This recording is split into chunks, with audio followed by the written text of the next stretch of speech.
Hi ළමයි කොහොමද ඔයාලට? සතියකට පස්සේ අද මං ඔයාලට කියන්න ආවේ අලුත් කතාවක්.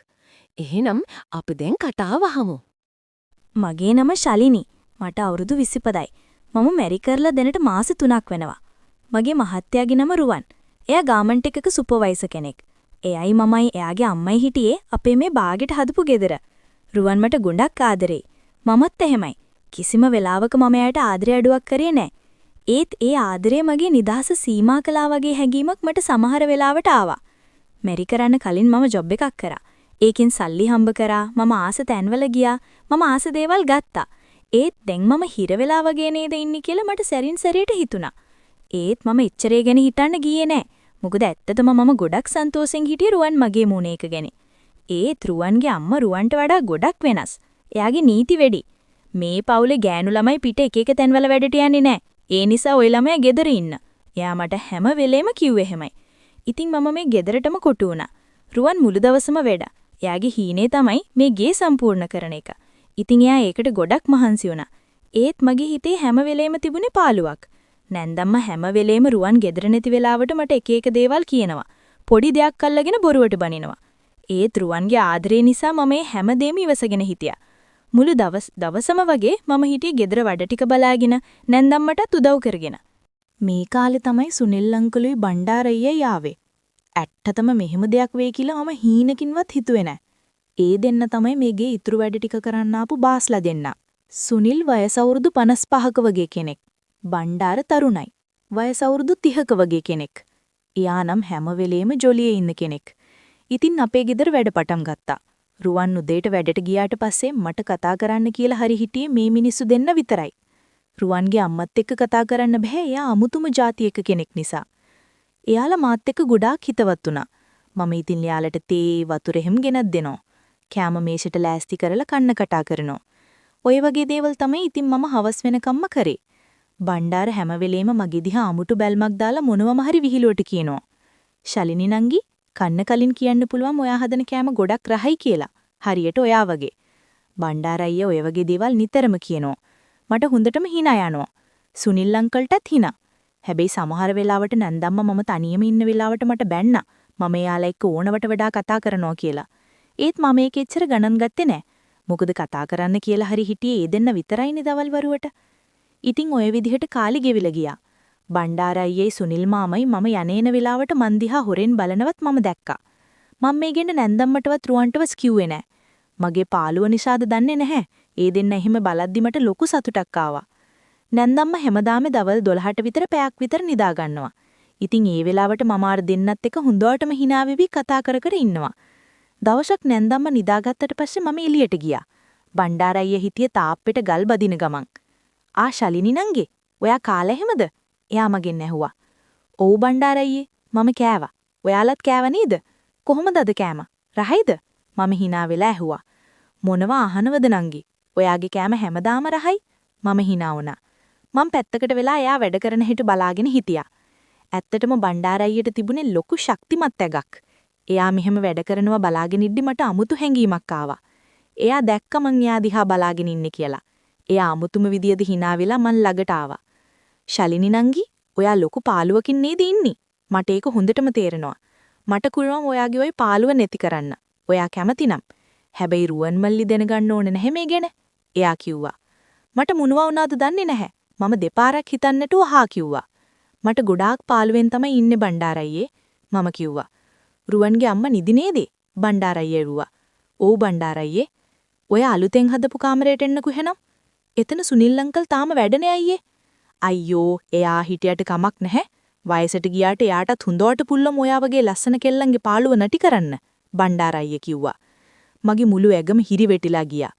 "හරි බණ්ඩාර අයියේ, මම එන්නම්." මම නැන්දම්මගේ කාමරයට ගිහිල්ලා එයා නිදි බලලා අලුතෙන් හදපු කාමරයට ගියා. මම යද්දි බණ්ඩාර අයියා ඔක්කොම සුනිල් අංකල්ට කියනවා. "ආ මේ එන්නේ. එන්න කෙල්ලේ." සුනිල් අංකල් කිව්වා. මම ලැජ්ජාවෙන් ඇතුළට ගිහිල්ලා ඒ දෙන්න දිහා මාරුවෙන් මාරුවට බල හිටියා. "නංගි, කිසිම දෙයකට බය වෙන්න එපා. මමයි සුනිල් අයියයි දෙන්නම ඉන්නවනේ. එන්නකො ළඟට." බණ්ඩාර අයියා කිව්වා. මම යාළගේ ළඟට ගියා. ඒ දෙන්නම මට ලං වෙලා මාව සිප ගන්න පටන් ගත්තා. මේ වෙලාවෙම අහස කළු කරගෙන එළිය වහින්නත් පටන් ගත්තා. ඉතින් ඒ සීතලත් අස්සේ මම බණ්ඩාර අයියයි සුනිල් අංකලුයි එක්ක මේ කාමරේ හොඳටම සතුටු වුණා. සතුටු වෙලා ඉවර වෙලා මම ලැජ්ජාවෙන් ඒ දෙන්න දිහා බලලා ඇදුම් ටිකත් ඇදගෙන කාමරෙන් එළියට ආවා. ඒ වෙලාවෙම වගේ නැන්දම්මත් නැගිටලා එයාගේ කාමරෙන් එළියට එන ගමන් මට තේ එකක් හදන්න ළමයෝ එයා කිව්වා. හරි අම්මේ මම හදන්නම්. අම්මා ටීවී එක බලන්නකෝ. මම මෙහෙම කියලා කුස්සියට ගිහින් තේ එක හදන්න පටන් ගත්තා. මට හිතුණා මම මේ කරේ ආපහු හරිගස්සන්න බැරි ලොකු වැරද්දක් නේද කියලා. මම මගේ රුවන්ට ද්‍රෝහි වුණා. ඒත් බණ්ඩාර අයියයි සුනිල් අංකලුයි කරපු දේවල් ආයි මතක් වුණාම ඒ වර්ධකාරී හැඟීම අයින් වෙලාම ගියා.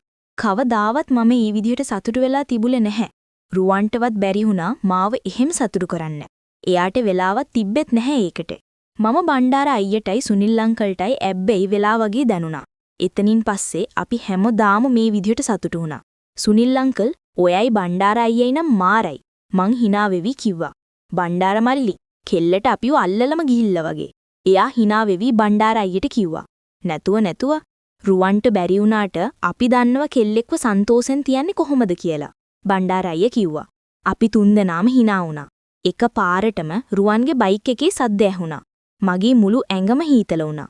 රුවන් ආවා. මම් කෑ ගැහුවා. නංගි බය වෙන්න එපා. දැම්ම යන්න කුස්සියට. අපි ආපහු වැඩ ටික පටන් ගන්නම්. මම කුස්සියට දුවගෙන ගියා. ටික වෙලාවකින් රුවන් කුස්සියට ආවා. ශලිනී මම හදිස්සියේ ආවේ. ෆයිල් එකක් ගෙදර දාලා ගිහිල්ලානේ. ඔයාට හරිම මහන්සි පාටයි. මුකුත් ලොකු වැඩක් කරාද? අනේ නෑ රුවන් මට ඉතින් මොන ලොකු වැඩද? මේ ගෙදර වැඩ ටිකයි අම්මගේ වැඩ ටිකයි විතරයිනේ. මම පිගන් හොදන ගමන් hina වෙලා බොරුවක් කිව්වා. ගොඩක් මහන්සි වෙන්න එපා. මාත් රැට ඉන්නවනි උදව්වට. මං එහෙනම් ගිහින් එන්නම්. ඉක්මනට ෆයිල් එක අරන් යන්න ඕනේ. රුවන් කිව්වා. අනේ රුවන් ආව එකේ දවල්ට කාලම යන්නකෝ. මං කිව්වා. බෑ ශලිනී පරක්කු වෙනවා. මං යන්නම්. මේ රැට උයන්න එපා. මම මොන හරි අරගෙන එන්නම්. අම්මට කියන්න මං ගියා කියලා. බායි. රුවන් මගේ නළලට කිස් එකක් දීලා ගියා. ඒ වෙලාවේ මගේ බය සම්පූර්ණයෙන්ම නැති වෙලා ගියා. මම කොහොම හරි රුවන්ට අහු වෙන්නේ නැතුව බේරුණානේ. මට ඒ වෙලාවේ මහ නරක සතුටක් ආවා. මට මේක ඕනේ. මට ඒ දෙන්නමත් ඕනේ. රුවන්වත් ඕනේ. ඉතින් මම නැන්දම්මටයි රුවන්ටයි හොරෙන් බණ්ඩාර අයියයි සුනිල් අංකලුයි එක්ක හැමදාම වගේ සතුටු වෙන්න පටන් ගත්තා. ඒක මාර හැඟීමක්. රුවන් මාව ගොඩක් විශ්වාස කරද්දි රුවන්ගෙම ගේ ඇතුලේ එයාගේ අම්මටත් හොරෙන් ගෙදර වැඩ කරන්නව බාස්ලා දෙන්නත් එක්ක මේ කරන වැඩේ මට පුදුම විදියට දැනුනේ.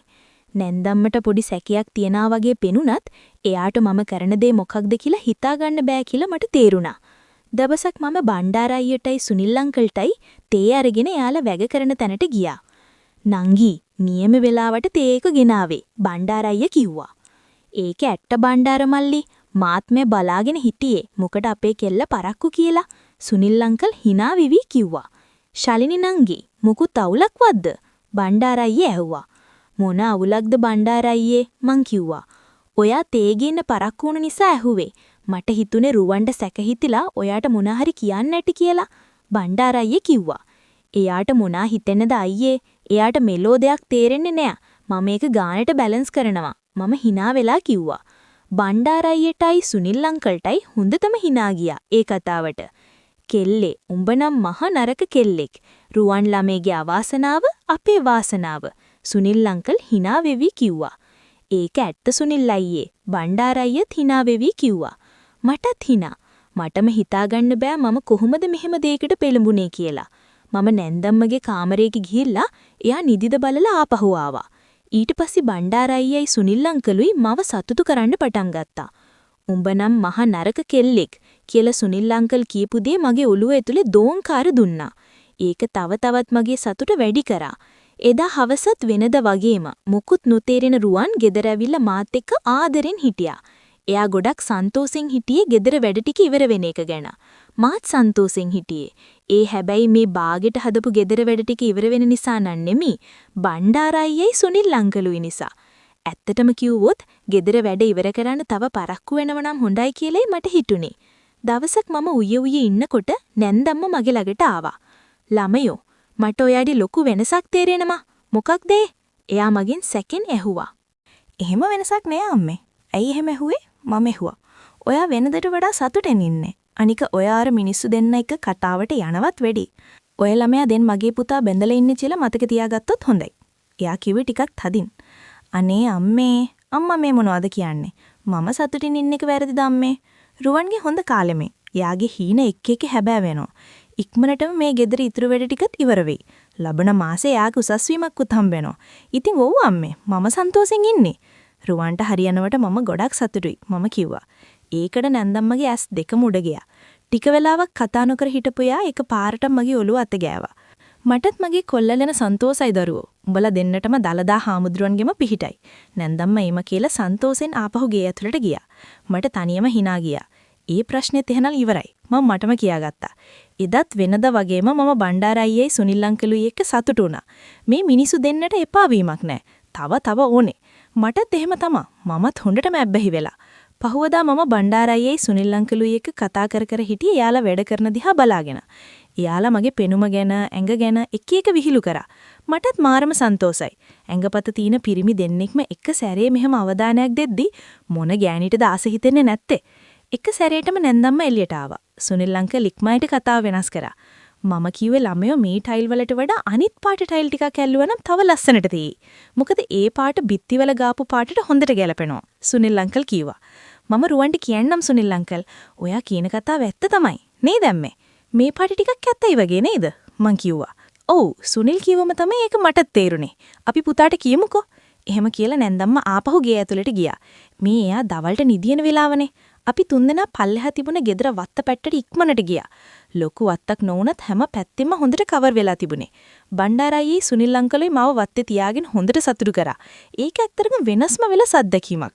සතුටු වෙලා ඉවර වෙලා අපි ආපහු ආවා. එයාලා ආපහු වැඩ ටික පටන් ගත්තා. මමත් ගියේ ඇතුළට ගියා. ඇත්තටම මම දැන් ගොඩක් සතුටින් ඉන්නේ.